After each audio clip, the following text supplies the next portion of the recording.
అధ్యక్ష ధన్యవాదాలు మైక్ ఇచ్చినందుకు. అధ్యక్ష లాస్ట్ అసెంబ్లీలో అసలు నాకు మైక్ ఇవ్వనన్నారు, అసలు మొత్తం 4 సంవత్సరాలు ఇవ్వరేమనుకున్నాను, ఇచ్చినందుకు ధన్యవాదాలు అధ్యక్ష.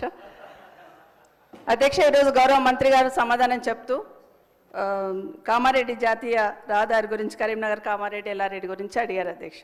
కానీ దాని తర్వాత ఇక అన్ని గౌరవ మంత్రివర్యులు అన్ని వివరించి చెప్పారు.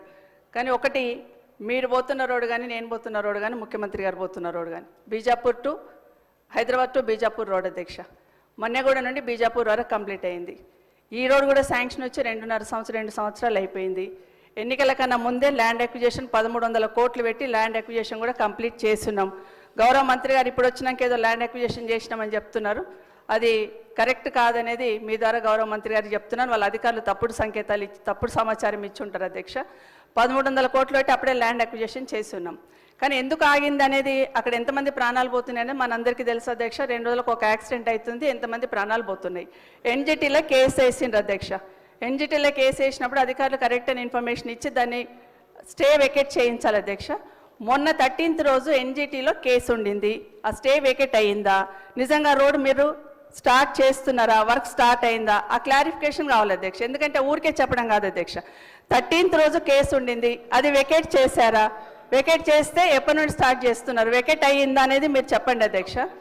ఎందుకంటే అది కరెక్ట్గా స్టార్ట్ కాలేదు అధ్యక్ష. నేను మొన్న యాక్సిడెంట్ అయినప్పుడు గౌరవ కలెక్టర్ గారితో మాట్లాడి కనీసం సైడ్ బంప్స్ అన్న క్లియర్ చేయండి, గడ్డితోని యాక్సిడెంట్ అవుతుంది అది తీయండి అంటే అది మాత్రమే క్లియర్ చేస్తున్నారు తప్పిస్తే రోడ్ స్టార్ట్ అయింది కాదు అధ్యక్ష. అది స్టార్ట్ కానే కాదు. ఒకవేళ నిజంగానే చెట్లు తొలగించడానికి ఇబ్బంది ఉందన్నప్పుడు చెట్లు లేని దగ్గరన్నా రోడ్డు చేస్తామనన్నా క్లారిఫికేషన్ తీసుకొని ఎన్జిటి దగ్గర పర్మిషన్ తీసుకున్నా స్టార్ట్ చేయాలి అధ్యక్ష. మీకు తెలుసు అధ్యక్ష ఎన్ని యాక్సిడెంట్లు అవుతున్నాయి. దయచేసి ఆ రోడ్ మీద క్లారిఫికేషన్ అని గౌరవ మంత్రి గారిని కోరుతా ఉన్నాను అధ్యక్ష. ఇది ఒక్కటే ప్రశ్నకు పరిమితం అయి జవాబు చెప్పండి సభ్యురాలు. అంటే సార్ ఎప్పుడు కూడా హౌస్ ద్వారా మీ ద్వారా హౌస్ ద్వారా ప్రజలను మిస్గైడ్ చేయొద్దు. ప్రాజెక్ట్ కాస్ట్ ఈజ్ 800 కోట్లు, ల్యాండ్ ఎక్విజిషన్కు 1300 కోట్లు వాళ్ళ ప్రభుత్వంలో చెల్లించిన అధ్యక్ష. నిజంగా చెప్పడానికన్నా 130 కోట్లు ల్యాండ్ ఎక్విజిషన్ పే చేసిండు. అప్పటికి అపాయింటెడ్ డేట్ రాలేదు, ఎన్జిటీలో స్టే ఉన్నది, స్టే మన వెకేట్ చేపించి స్టే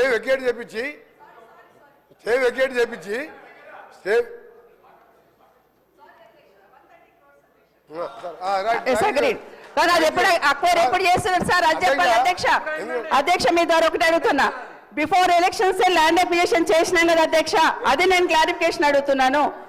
అప్పటి నుండి జరుగుతుంది కదా, ఎన్జిటీలో కేసు ఏమైందని సూటిగా అడుగుతున్నాను అధ్యక్ష. 840 కోట్లే శాంక్షన్ రోడ్కి, 130 కోట్లు ల్యాండ్ అక్విజిషన్ చేసుకున్నాము, అది కరెక్ట్ అధ్యక్ష, అయిపోయింది కంప్లీట్. కానీ ఎప్పటి నుండి ఎప్పుడు వెకెట్ అవుతుంది ఎన్జిటీలో మాత్రమే అడుగుతున్నాను అధ్యక్ష. ఎన్జిటీలో క్లియర్ అయింది. 28/11 రోజు అపాయింటెడ్ డేట్ ఇచ్చిండ్రు.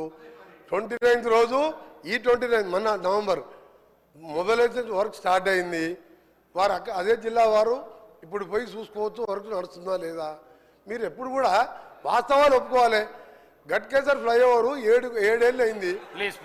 మీ సంగతి చెప్పాలంటే ఒక రోజంతా పడుతుంది అధ్యక్ష, ఒక రోజంతా పడుతుంది. అన్ని అబద్ధాలే. ఒక్క మంచి పని చేయకుండా రాష్ట్రాన్ని 100 ఏళ్ళ విధ్వంసం సృష్టించి వీళ్ళు ఓ రోజు బేడీలు వేసుకుంటారు. బేడీలు వేస్తారు పోలీసు వాళ్ళు అధ్యక్ష, పోలీసు వాళ్ళు వేస్తారు, రేపే మాపే పోలీసు వాళ్ళు బేడీలు వేస్తారు. వాళ్ళు బేడీలు వేసుకునేది ఆ బేడీలో ఫోటో చూస్తే ఒకరి ఆ బేడీలో ఫోటో చూస్తే అసలు బేడీలు వేసుకునేది ఇద్దరు, వాళ్ళు బేడీలు వేసుకోలేదు.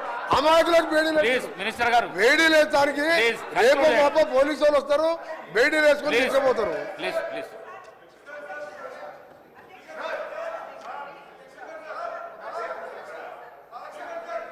హరీష్ రావు గారు